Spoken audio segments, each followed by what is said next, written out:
Good evening, I'm Andrew Chang. Adrian is away. Tonight, it could be the first treatment to save lives from COVID-19. I wouldn't be here, I wouldn't be alive. So, thank you. It's cheap, widely available, but who could benefit and when? We examine the deadly COVID outbreak among migrant farm workers in Canada.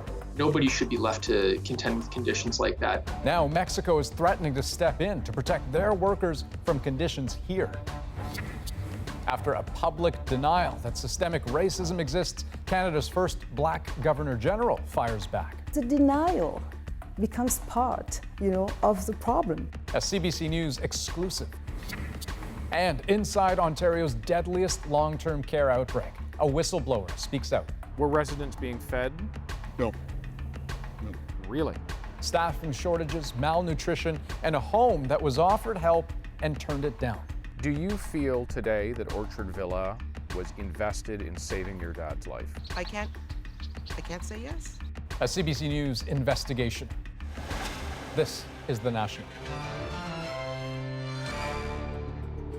The quest for a COVID-19 vaccine is still very much a marathon, but researchers may have just cleared a major hurdle in treating the disease. What's more, the drug they're looking at is cheap, already widely used, and easy to get. It's called dexamethasone, and early results from clinical trials in the UK suggest it can save lives. The World Health Organization calls it a breakthrough, but noted we don't have the full picture yet.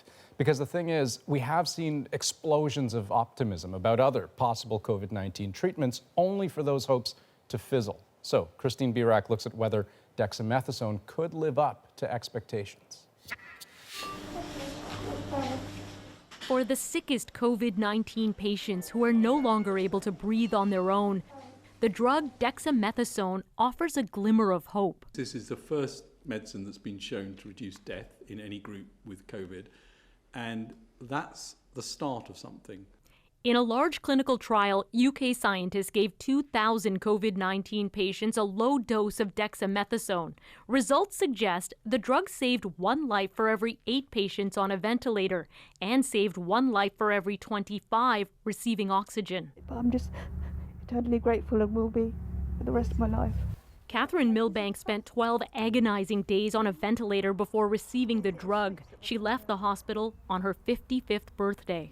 I wouldn't be here, I wouldn't be alive. So, thank you. Doctors worldwide are excited about this development. This drug is a common corticosteroid, often prescribed to patients with arthritis and asthma. It's available in every hospital pharmacy, and it's cheap. The only problem is researchers haven't yet released their data so that it can be reviewed. I think there will be some devil in the details when the final publication comes out. It's very hard to practice medicine from press release. Still, Britain's health minister has granted doctors permission to start giving the drug to all severely ill COVID-19 patients. Canada's top doctor isn't there yet. It's very important for us to actually examine the results very carefully before making any further recommendations. We're not talking about some trivial outcome. But some doctors say they won't wait. I think that most clinicians who become aware of this study are going to start using it today. Doctors emphasize dexamethasone won't protect anyone from becoming infected with COVID-19, but they hope it will be the first of many drugs that will save lives. Christine Birak, CBC News, Toronto. Now, Dr. Samir Gupta is a respirologist who's been following this development very closely. And so let me ask you, why isn't Canada moving more aggressively on using dexamethasone? I mean, what's the downside? Well, I think right now we have a press release. We don't have a study yet. So we're going to want to see that study. As a clinician, I'm going to want to make sure that there were no sources of bias that crept into that study, that it was conducted properly. And the second reason is that, we can't take this drug lightly. Steroids do have side effects. We've studied them extensively in patients in the ICU.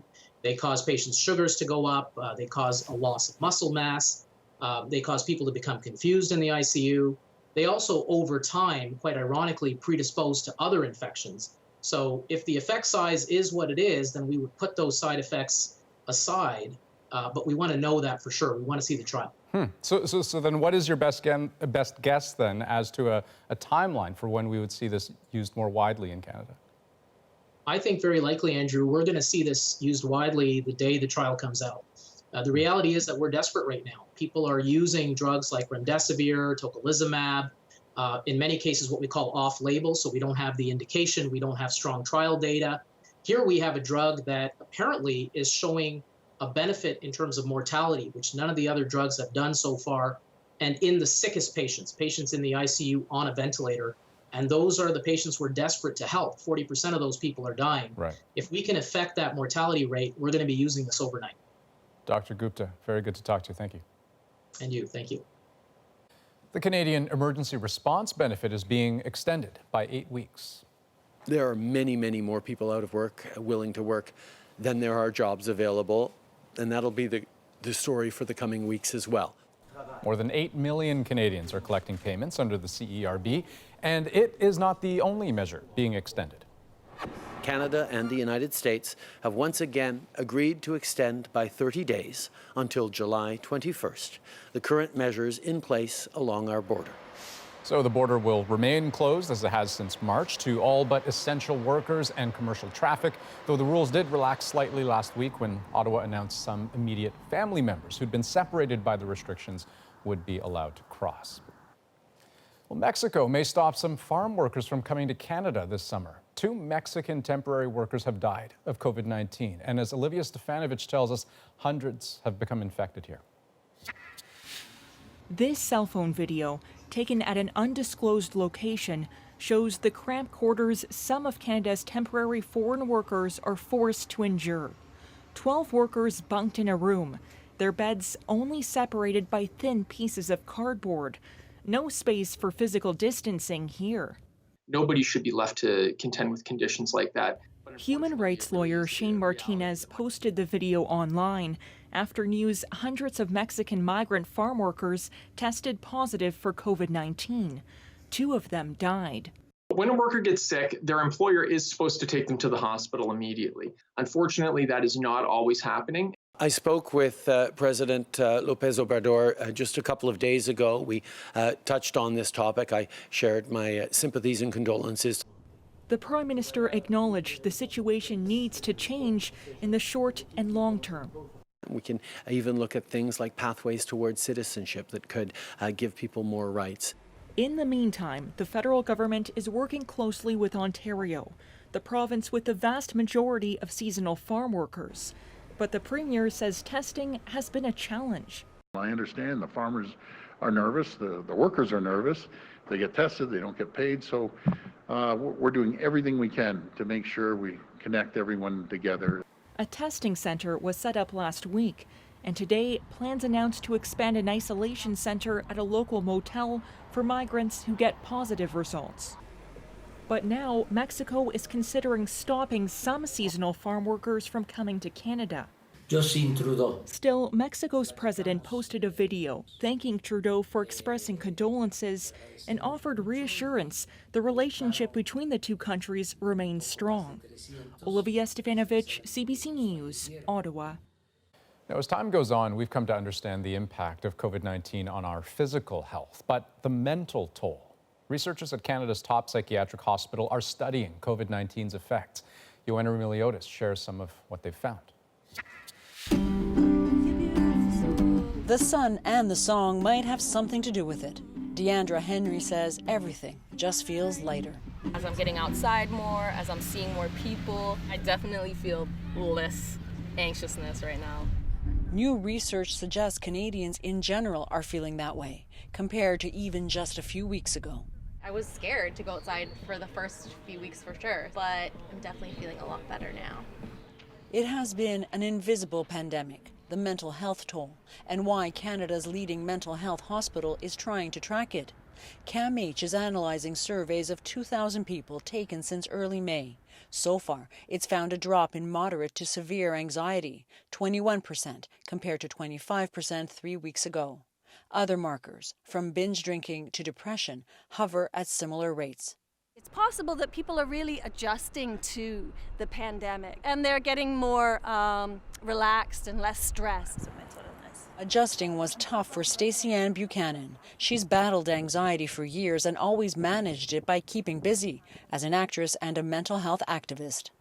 and here I am being forced to just sit still and not do anything. Buchanan says the sudden halt forced her to go inward. Her daughter also helped keep her afloat.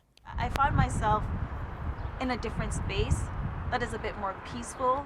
The hope is that will be the case for most Canadians, but there are still many worries, from financial uncertainty to fears of using public transit. People are worried about how they're going to return to work, when they're going to return to work. It's absolutely essential that we look into the future and monitor patterns as this pandemic evolves. CAMH intends to keep collecting data and keep pointing the way towards help. And signal the road out of this is still a long one. Joanna Brumeliotis, CBC News, Toronto. Now, clearly, COVID-19 has affected some families more than others. Former Governor General Michaëlle Jean has lost 4 close relatives to the disease. And in a CBC News exclusive, she told Power and Politics host Vashi Kapelos that the loss is an indictment of the system. It's been like that for decades, and nothing was done. So we failed our elders. It's a situation of non-assistance to people in danger. We'll have more of that interview, including where Jean turns to the issue of racism in Canada. That's in about 10 minutes. Well, after weeks of protests sparked by George Floyd's killing, U.S. President Donald Trump has signed an executive order on police reform. But as Katie Simpson tells us, the criticism is that it doesn't address racism. The president stood firm on his law and order message, repeatedly praising police as he introduced broad guidelines for improvement. We will have reform without undermining our many great and extremely talented law enforcement officers. Donald Trump's executive order calls for the creation of a database to track officers who use excessive force, the banning of chokeholds except when an officer's life is in danger, and it will prioritize grants for police departments that improve training. Though Trump went on to downplay the scale of the problem. Bad police officers, and you have them. They're very tiny. I use the word tiny. It's a very small percentage. And he dismissed demands from protesters to defund the police by reallocating money from law enforcement to social programs. Americans want law and order. They demand law and order. They may not say it. They may not be talking about it, but that's what they want. Democrats say the plan does not address systemic racism in policing. And it's weak tea. It's a very, very weak bill. It doesn't have the things that we need. Lawmakers are headed for a fight on Capitol Hill. Both parties agree new police reform laws are needed, but disagree on how to do it. How many more people have to die in our streets to get us there? In Black Lives Matter Plaza, demonstrators remain frustrated. Though expectations had been low, the president would address their concerns. He falls short repeatedly. The whole nation sees it. All the world sees it. The executive order is more a set of guidelines rather than mandatory actions, but the president can point to it to say that he did something. Republicans tomorrow will present their ideas for further police reform. Katie Simpson, CBC News, Washington. In Edmonton, a police officer has been charged with assault following a 2019 arrest that was captured on video. And a warning for you, this video is hard to watch.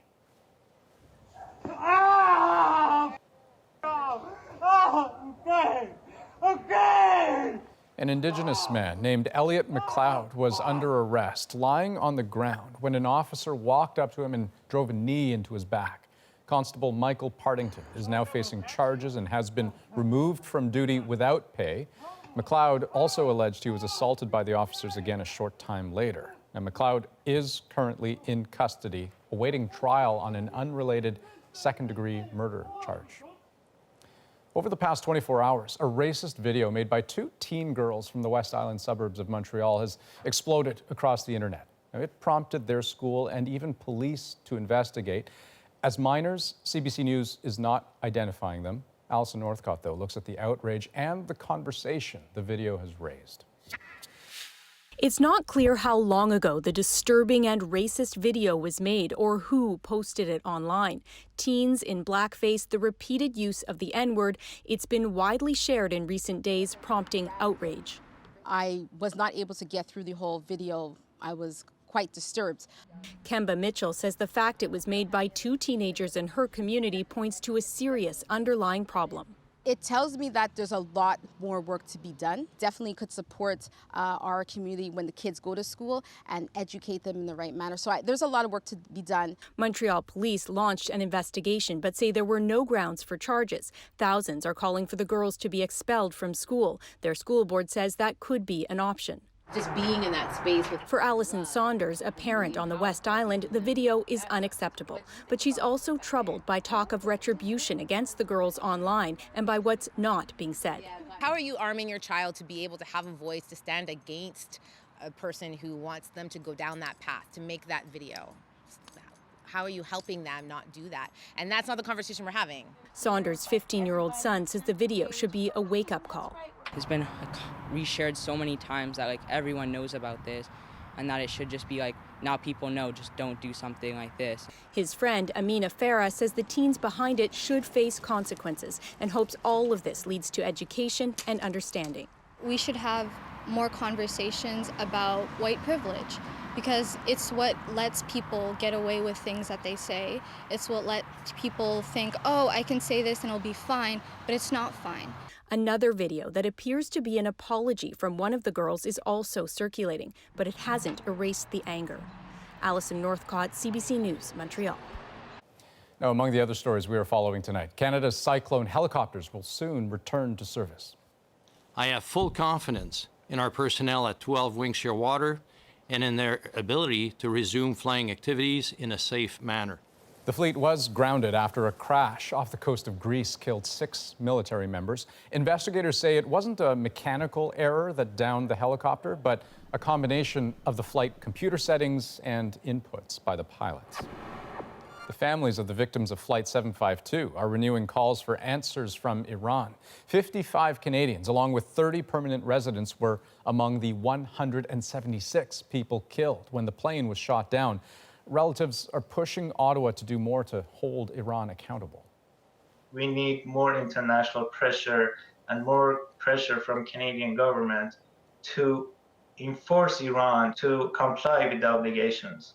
Iran has admitted to mistakenly shooting down the plane, but the black box remains in Tehran. Well, tomorrow, voting begins on Canada's bid to get a seat on the UN Security Council. It's up against Norway and Ireland. Ottawa has spent a lot of time and capital trying to make it a reality, but as Salima Shivji tells us, there are still obstacles to overcome. Any challenge can be met if we meet it together. A goal close to the Prime Minister's heart. Having a Canadian voice at that table. The campaign pushed ahead when a global pandemic made these tactics impossible. I also want to thank everyone who joined us today. Virtual diplomacy, replacing free Celine Dion tickets to charm diplomats. Justin Trudeau has personally chatted up more than 40 world leaders from Senegal to St. Kitts. The focus, votes in Africa and the Americas, leaning into francophonie and Commonwealth ties. The message, global cooperation, is needed now more than ever, and Canada is big enough to help, but small enough to understand. Message received in Barbados. The common platform of values helps us to agree on most things. And we as a country have made a very clear determination that we will be supporting your country. We see you as family. One vote out of 129 needed in a tight race with voting kept secret. A significant number of UN members vote purely on the whim of their ambassadors in New York. And those ambassadors often promise their votes to all 3 candidates. And no one is quite sure who is telling the truth to whom. Norway spends more on foreign aid. Ireland is more committed to peacekeeping.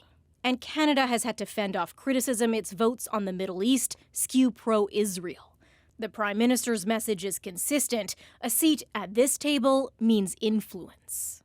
Regardless of what happens in the campaign, we are more engaged and we will continue to be more engaged on the world stage.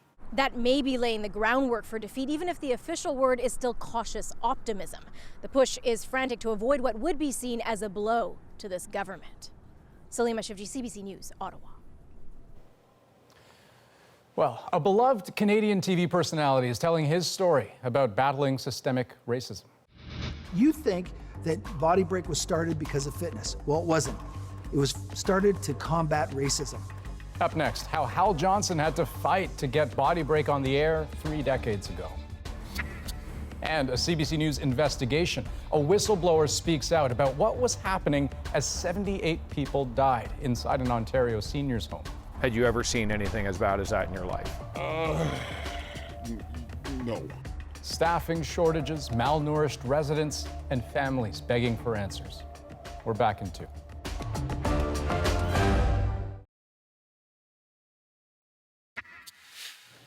In the US and Canada, the past few weeks have been described optimistically as an anti-racist awakening. Whether it becomes a real reckoning remains to be seen. But the idea that racism is embedded in society, defining lives, sometimes defining deaths, that's now at the forefront, prompting 2 prominent Black Canadians to speak out. Longtime TV fitness advocate Hal Johnson and former Governor General Michael Jean.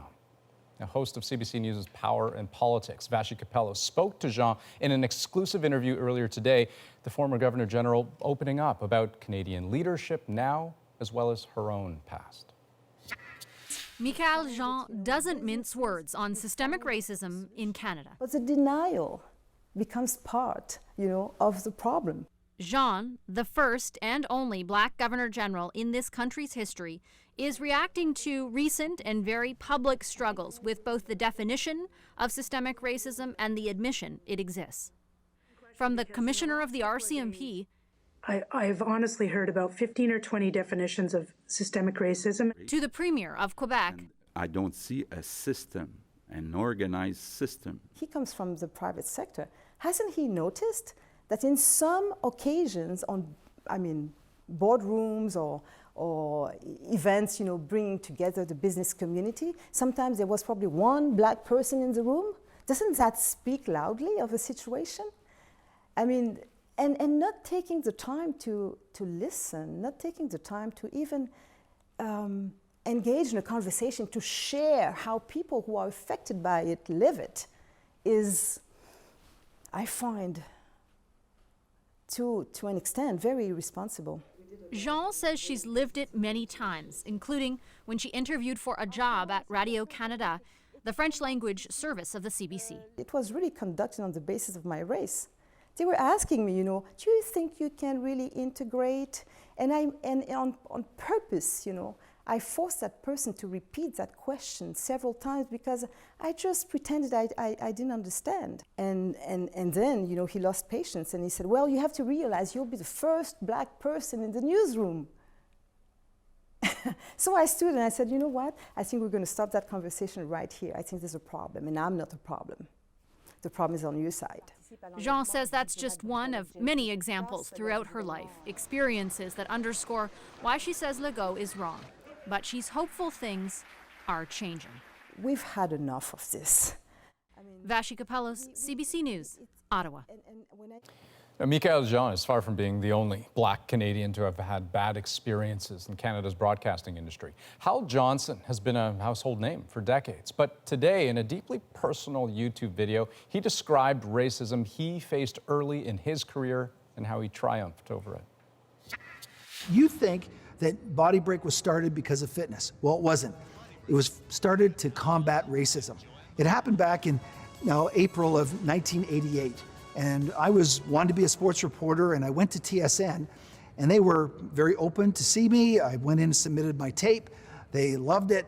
He got the job, but only briefly. At 2 o'clock that afternoon, I got a phone call, and he said, sorry, but the higher up said because I'm Black and because they already have a Black reporter, they don't want to have 2 Black reporters. A few months later, another brush with racism, this time on a commercial shoot. And I just tapped him on the shoulder and asked him, why did you switch the 2 of us?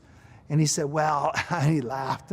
He said, well, the client really didn't want you next to the white girl because, God forbid, somebody might think you're with the white girl. Johnson didn't get mad, he got inspired. Eventually, he and McLeod came up with Body Break, an inclusive fitness program for Canadians of all races and backgrounds.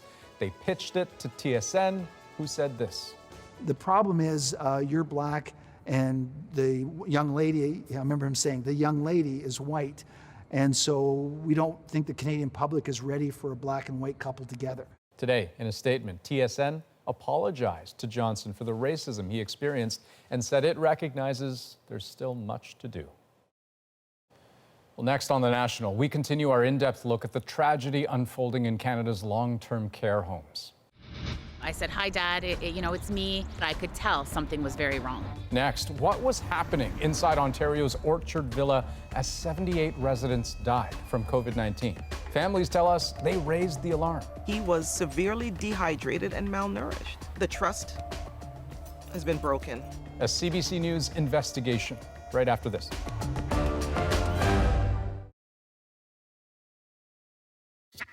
And you need someone very transparent, like the military, to go in there and say, here are the goods. As ugly and as heartbreaking it is, here it is. That's the Ontario Premier last month, reacting to a blistering report from the military stationed at 5 long-term care homes in the province on what they saw. But for many, both inside and outside the system, what soldiers saw has been well known for years. COVID-19 only tied it to a heartbreaking body count. COVID-19's toll in Canada is more than 8,200 deaths. At least 79%, that's nearly 4 out of 5 of them, CBC News has linked to long-term care. Last night on The National, we showed you that reality by listening to victims and their families. Tonight, we focus on the home where these lives were lost.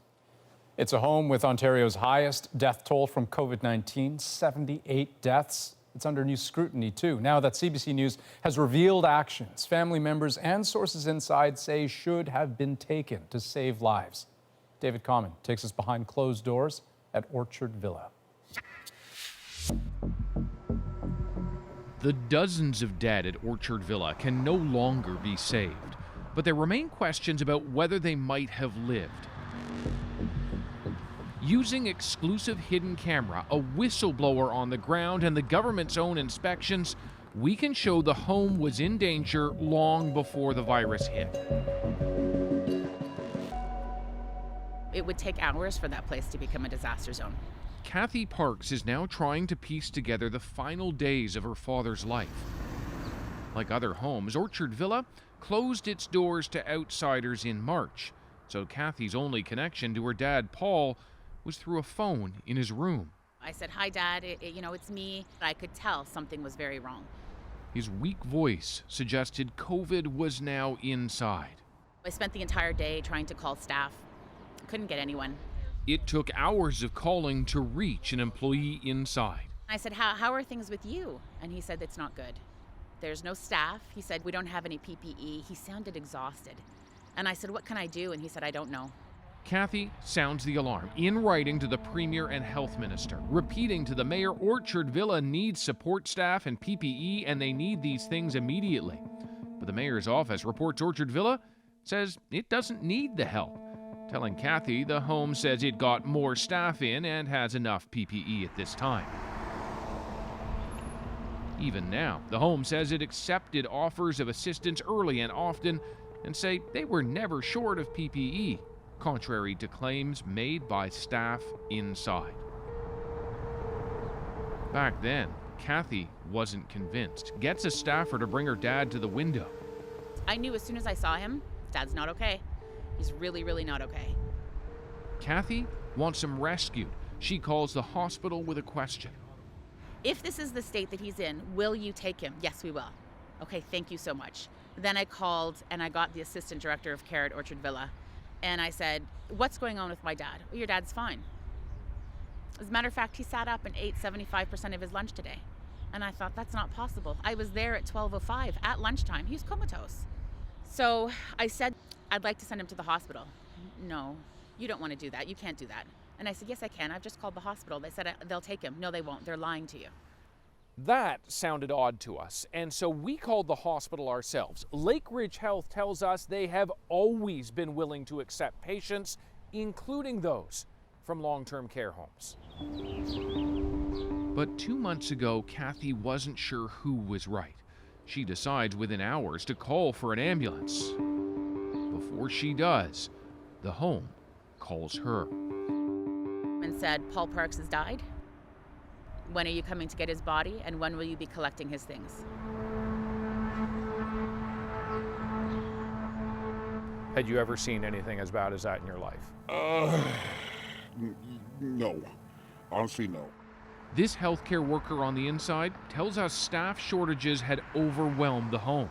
He fears repercussions for speaking out if he's identified. Were residents being fed? No. No. Really? I would start my shift in the evening shift from 3 to 11, and I'd find the breakfast and lunch trays sitting in front of the patients. Orchard Villa has a long and troubled history. 2 years ago, an undercover CBC journalist was able to walk the hallways for 30 minutes before staff told her of an infectious outbreak. I'm supposed to do tours because we're in an outbreak right now, so I can give you some information. But she was given a tour anyway. I'm just giving you a quick one because I'm not going to go each room because we're not allowed to give tours. And there were many problems that provincial officials knew all about. In 2017, government inspectors found Orchard Villa consistently short-staffed, ordering the home to fix the problem. But a year later found that same problem, 14 identified dates where there were no RNs on site. And we have nursing 24/7. With a history of short staffing and repeat violations, it's perhaps no surprise Orchard Villa was overwhelmed by COVID. By the time the military arrived in late April, nearly 50 residents were already dead. Soldiers found caregiver burnout, patients sleeping on bare mattresses, inappropriate PPE use, poor infection prevention and control, staff putting food outside residents' reach. And this whistleblower tells us it was much worse before the military arrived. I think the owners finally realized that somebody's watching them, and they had to pull up their socks. He says management didn't call for outside help soon enough. The people that were really sick were just dehydrated. It was all that. I'm not convinced that COVID killed a lot of people. He questions whether the home was letting the sick die rather than transfer them to hospital. This is where my anxiety grew to like fear. Raquel John Matazawiski had the same worries and asked the home early what would happen if her dad Chester tested positive. Basically, he would be moved into palliative care. They also told me it was because the hospital was not accepting patients. But the hospital has told us they were always accepting patients. So we asked Extendicare, the for-profit chain which runs Orchard Villa and dozens of homes across Canada, why they were telling loved ones that hospitals weren't accepting the infected. The company tells us they can't discuss individual resident matters. But Raquel took action to save her father's life, first convincing a care worker to break the rules, make a video call, so she could see her dad up close. I saw my dad. Yeah. He was very weak, wasn't able to even make eye contact. So I cut that call short and I called the nurses station and I told them that I needed him to be transported immediately. The home relented, but at the hospital, Raquel is told her father's poor condition was not just because of the virus. He was severely dehydrated and malnourished. What did that tell you? It told me, obviously, that he was not being fed or being nourished or hydrated the way they had told me he had been for weeks. Do you feel today that Orchard Villa was invested in saving your dad's life? It's a hard, really hard question. I can't say yes. How's your dad today? Oh, my dad is here. And I'm so grateful and thankful for that. A feeding tube and IV drip brought him back. He's now COVID-free. When your dad is well enough to leave hospital, yes, will he go back to Orchard Villa? No. You didn't take very long to answer No. that. I told them that on the day he was admitted. No. The trust has been broken.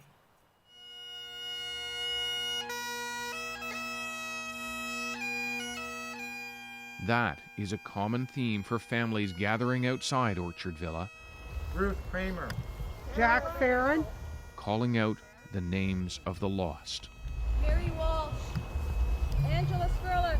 Raquel left with questions about what might have happened had she not intervened. Kathy pained with what did happen.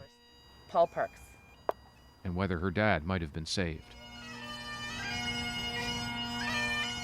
David Common, CBC News, Pickering, Ontario. Well, a report held back for weeks is revealing how racism had a significant role in who got sick with COVID-19 in the UK.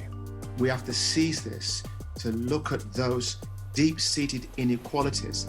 Next on The National, the potential solutions. We're back right after this.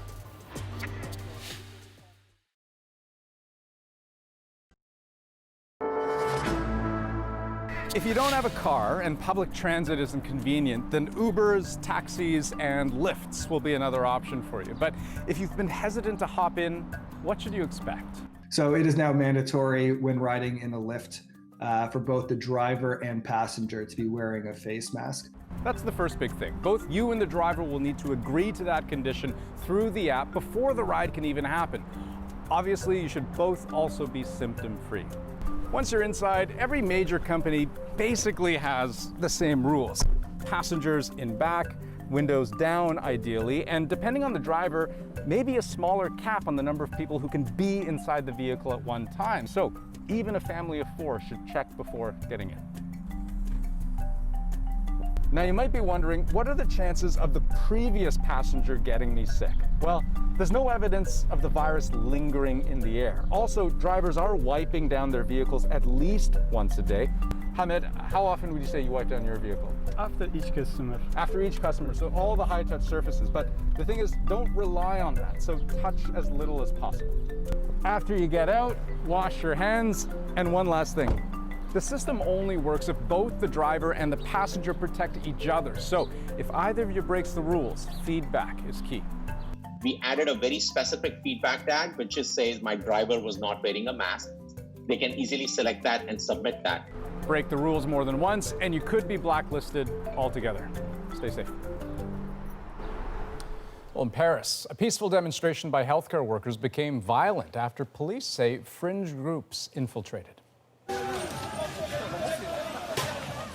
Riot police used tear gas to break up the crowd. Health workers were originally there to protest poor working conditions and low salaries. Meanwhile, in London, Renee Filipponi tells us about revelations of racism's role in the way Britain's health system treated this coronavirus. The lockdown in London is lifting, life returning to the streets. But for many of the people driving that return, the COVID-19 risks are heightened. It proved deadly for care worker Joyce Davis. Her family says she worried about protection from the virus. She did feel exposed, and we know that these are the lower end of the scale, lower paid, lower everything, and these are where you'll find most Black and ethnic minority people. Why is that? It's been widely reported that Black, Asian, and ethnic minorities are dying at disproportionately higher rates. But the report today, held back by the government for weeks, revealed racism is partly to blame. It says racialized people may not access care because of a lack of trust in the system, and that healthcare workers are less likely to seek out the protection they need. The report recommendations include detailed data collection on race, more culturally targeted education campaigns, and better occupational risk assessments. This medical expert suggests that could even lead to some healthcare workers being reassigned. Maybe you could do some remote consultations that we are doing, or put people into green ward, which are COVID-free wards. This is an historic moment, an awful crisis. We have to seize this to look at those deep-seated inequalities that this disease has laid bare and have fundamental change. The UK government has promised action, but it's unclear when and what changes are coming to make life safer for so many. Renee Filipponi, CBC News, London. And when we come back, if you've upped your video game time during the pandemic, you are not alone. Video games are the new social network. From Animal Crossing to high-octane esports, how people have been using games to connect. That's next.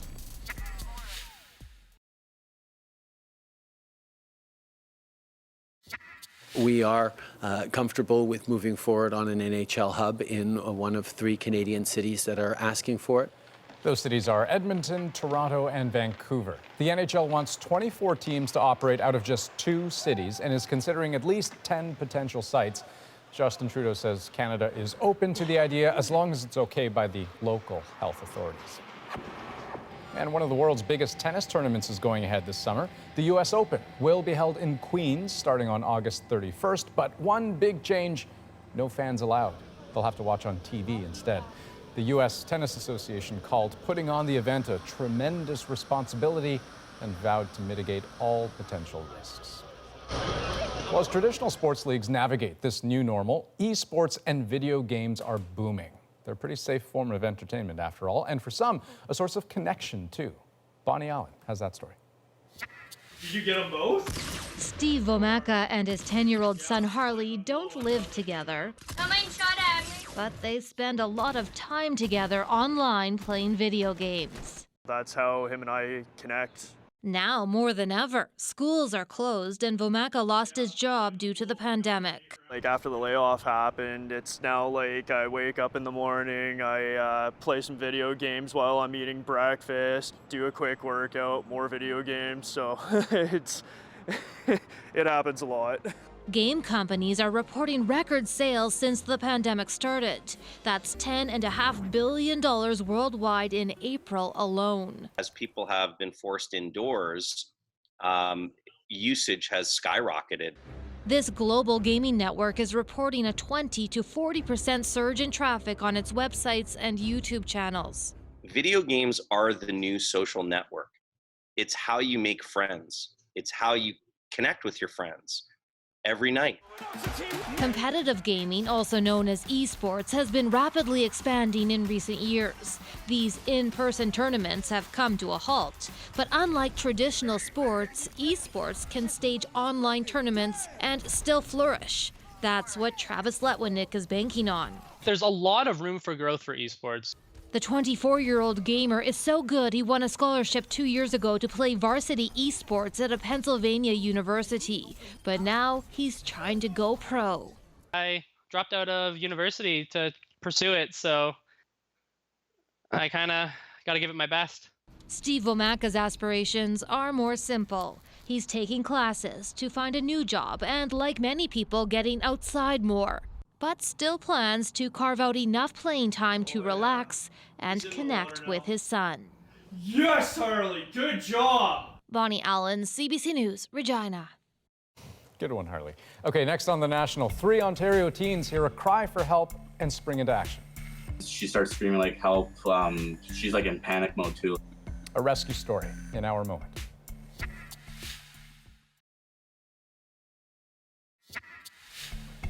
These 3 teens say they've just learned 2 important life lessons: how to stay calm under pressure and that anything can happen at any moment. They were fishing on Lake Erie yesterday when they heard cries for help. So they sprang into action, and what happened next is our moment tonight.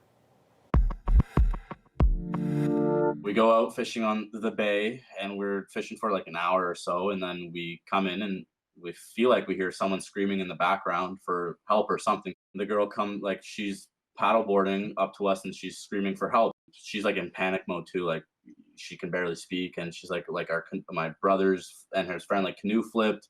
One can't swim, so right away we drop everything and then we get her in with us because she was like she couldn't even like paddle anymore either. She was freaking out, and then he called the police. Once the OPP showed up, one of the OPP officers asked me and Eric to go out on the canoe because he had the eye on them. Yeah. He actually seen where they were, and the boat couldn't even see where they were, so we went out. Everyone was pretty happy that they had been found and they were brought in. I think it was pretty emotional for the family members, but I'm just really glad that we found them, and I'm really glad that we ended up being there at the right time. The right place, right time. Yeah, the kind of people you want in a crisis. So according to emergency officials, they were able to get the victims out of the water in about 20 minutes after they were called. And you know what? As for the 3 rescuers, on top of the singular reward of knowing that they may have saved lives that day, apparently they also got a free lunch from a local restaurant. That's The National for this Tuesday, June 16th. Have a great night.